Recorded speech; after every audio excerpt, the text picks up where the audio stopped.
orbit. And we knew all of our planets were circular orbits. And the idea of an elliptical, 3,600-year orbit or something of that nature seemed far-fetched, if for no other reason than it puts it in the cold of space. And we didn't really think that would be in what is today called the comfort zone to sustain life, okay? But in our examinations of planets in other solar systems, what we have come to find is that the elliptical orbit seems to be more common than circular orbits. And to me, that helps to validate what Zecharia Sitchin translated. Well, what do you think would happen, though? They're saying it's going to happen very soon. I mean, what's your gut feeling on it? And do you think it's going to cause major chaos to Earth? I mean, we survived the last time it came by. So, I mean, the reports I read from some scientists saying it will be life extension or extinction on Earth. But, I don't believe that, because 3,600 years ago, it came by, supposedly, and we are still here. Yeah, well, that's what I was saying. As far as historically, its orbit does not seem to have caused damage, right? Now, you could argue that and conjecture or rabidly speculate, which is always safe to say. You can say anything you want if you preface it with, well, this is my rabid speculation, right? Because how can they argue with that, right? So, rabid speculation could be that some of this was related to the extinction of the dinosaurs, right? And that could have been some of the debris from the collision with another planet in our solar system. And some could argue that perhaps an influence for the Great Flood was also the passing of NIBIRU. I find that there are a lot of underwater cities that were above ground prior to a rapid melting of ice. Right? Oh, yeah, there's a lot. The sea levels went way up, and the major cities were coastal or island because of transport, and that's just the way humans tend to be, as close to water if they can. And so a lot worldwide are underwater now. I mean, off Japan, off of Cuba, it's a little bit of everywhere. So, I mean, now, some of the reports, it tells you how inaccurate they are. They were saying it was going to hit around 2015-16. Well, it hasn't happened, but according to Skyships over Cashiers.com, and a good friend of mine who's on my show like once a month, Mary Joyce, who's a retired news reporter, put it up on her website again today that there's a scientist, ex-NASA scientist, saying it is actually, we can actually monitor it from the Antarctica, from the angle. For me, when you talk Antarctica, I start drifting into flat Earth questions. But oh yeah, I do not know, but I would hope that whatever could be viewed in space could be viewed by enough amateur astronomers that they would promote their pictures online so that it would not be a great secret. In other words, I don't think it's a secret that could easily be maintained. I could be wrong, but that's my gut impression. Oh, yeah. I'm just wondering if all of a sudden, it proves to be true. I mean, it has been debunked a few times because it hasn't appeared when, some people claimed it would be.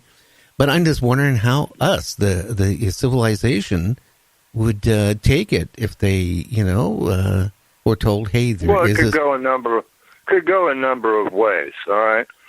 The first thing I look at it as is it's like being, are you going to be hit by lightning, right? And if you are, you are, and if you're not, you're not. So until it happens, live your life and enjoy today, because tomorrow is never certain. So it's not something that I would worry about. It's not something I can do anything about. So I'll keep an eye on it, but I'm going to just keep living my life as I would anyway.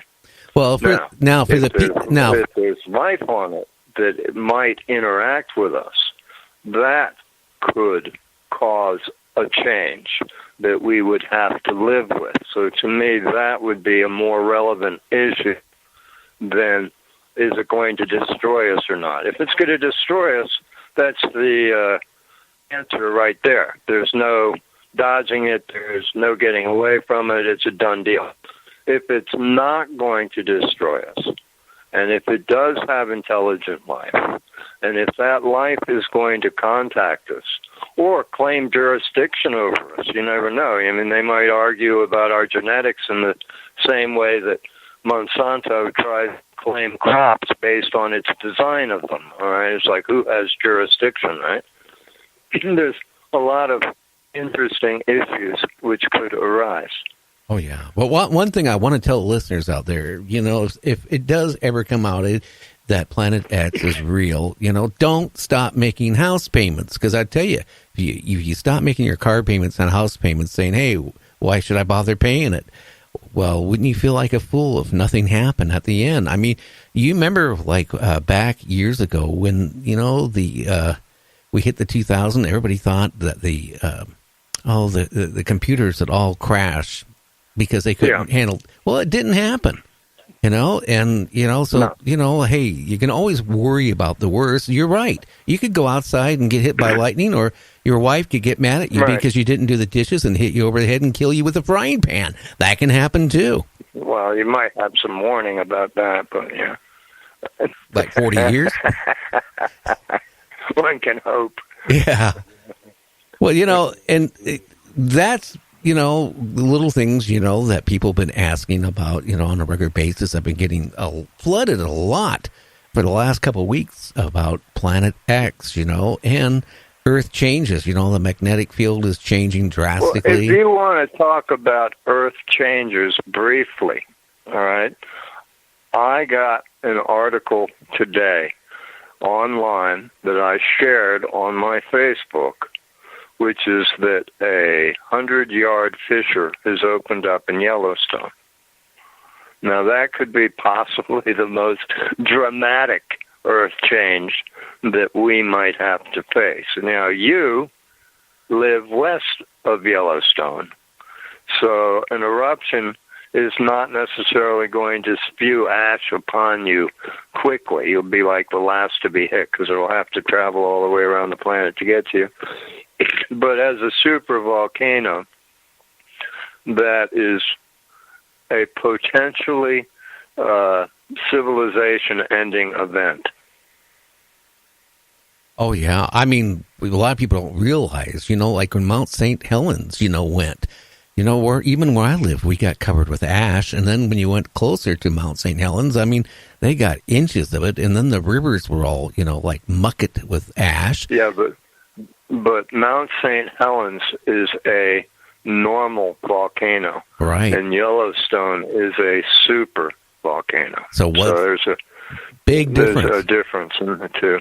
Well, what's going to happen is they said if Yellowstone were to erupt, it could wipe out life on the planet. Yeah, because I remember reading. Yeah, but see, the most we've seen of activity has been geyser, the old faithful geyser, all right, up until today, where they're saying a 100-yard fissure has opened up. Right? That's more relevant to an eruption. Oh, yeah, but don't forget about a month ago, too, they closed part of the park down over there because the ground was actually heating up to the point you couldn't even walk because your shoes would melt. And that just started happening a month ago where a big area of that happened. But, from what I read, if it erupted, it would dump so much in the atmosphere that the Earth would go into a cooling cycle where crops won't grow. And it's not going to where it's going to kill everybody off that day. It might take, a year or 2 or 3, or, the crops isn't going to be growing. Yeah, well, it's what they used to call nuclear winter. Yeah, there's a lot of ways that our world could end. There are. There's, the ice melts, causes greater rainfall and flooding, which causes a increase in freshwater runoff, which then cools the ocean thermal currents, which then causes a quick instant freeze. So instead of having an end result, global warming, we're going to get a hotter planet. Instead, what you get is another ice age that happens quickly. Oh, yeah, and especially like in Europe, it's going to hit them basically the hardest, the fastest, and then it's going to start working its way out. But, even like the last age up here in Seattle, Washington, was covered under a couple thousand feet of ice. But then you travel to like 30 or 40 miles away from it, and the temperatures were back, in the 60s, 50s, and like that, where people could, live. But, I mean, boy, I wouldn't want to buy any property in Florida right now, and I definitely wouldn't want to buy a penthouse in New York. In tracing humanity, at one point to Eritrea, and they did a backing of all the mitochondrial DNA. And they surmised an Earth that was mostly ice. I mean, at one point, our planet has gone through a lot of changes. I mean, for a while we had an ammonia atmosphere, right? And the only life form that survived out of that was the amoeba, right? And so then we've had our ice age, and we had our wonderful tropical time where the whole planet was warm and the Atlantic was full of islands, and each island had its own ecosystem, not to mention the one continent for all land masses, which then broke apart and then came back together again. And if you get into studying, say, ancient civilizations, there was the oldest is in theory the time of the Maya, which is not Mayan with an N, but just Maya. And it's a time when all times and dimensions were interconnected by technology. So people would, instead of going into an airport and traveling in an airplane, you go to a port and travel to a different time period where there was a city located in that time period and a city located in this time period. And if you want to get into whether or not there's ETs on Planet X, there are other ETs that have been equally significant to human development, according to, say, myth or scripture. China links itself as a civilization to being directed by the Yellow Emperor, who in theory was from Sirius and used all kinds of technological or robotic devices and helped to teach farming and writing and everything that was attributed to the Anunnaki of Sumer, right? But this was a different ET group from a different designated source. And you go to Japan and you get what's called the Shinto landing, which is their belief system was that they were brought here from another planet and colonized. Right? And you have Native Americans who were interacting with the Sky people who went underground and they seem to have a similar description as what we today call grays, which